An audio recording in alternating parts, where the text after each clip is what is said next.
Jumbo Meter chez le spécialiste du CB. Voici mon nouveau Jumbo Meter. Il est tout petit avec une petite boîte bleue transparente avec des petits pots sur le côté qui sont discrets, mais tout est dans le devant. Fait que dans le fond, ça ici c'est le format des anciens Jumbo Meter. Fait qu'à la place d'avoir un Jumbo qui est de ce sens-là avec les pitons qui est en avant, puis d'avoir un format plus gros, ben j'ai réduit le format sa largeur. Fait que il prend moins de place quand il est dans le dash. Les chiffres, je les ai mis plus clairs que les anciens modèles. Fait que si on regarde les anciens modèles de Jumbo, il était sur 60. Fait qu'un Jumbo, c'est officiel que c'est sur 60. Mais vu qu'aujourd'hui, j'ai plus de cadran, mais ça c'est homemade, mais c'est bien imprimé. Fait que c'est officiel que l'échelle d'en haut, c'est sur 60.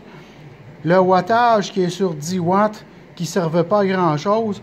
Aujourd'hui, ben, on a bien des CB High Power, fait que le wattage est sur 20 watts, ici.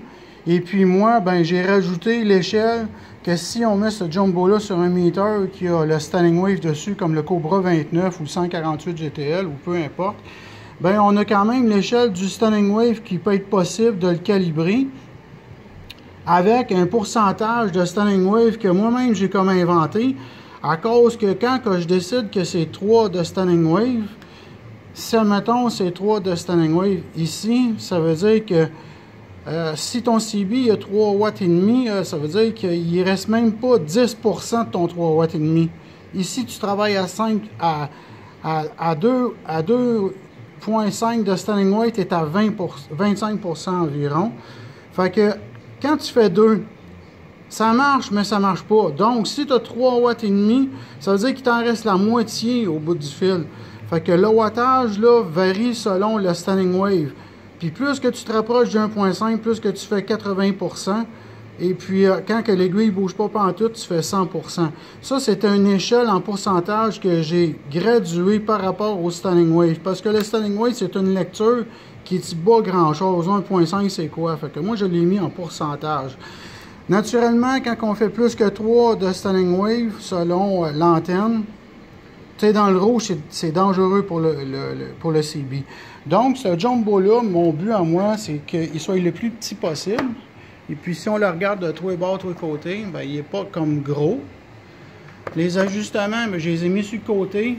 Pas de piton qui tourne. Fait que dans le même, il n'y a pas de danger qu'on les accroche.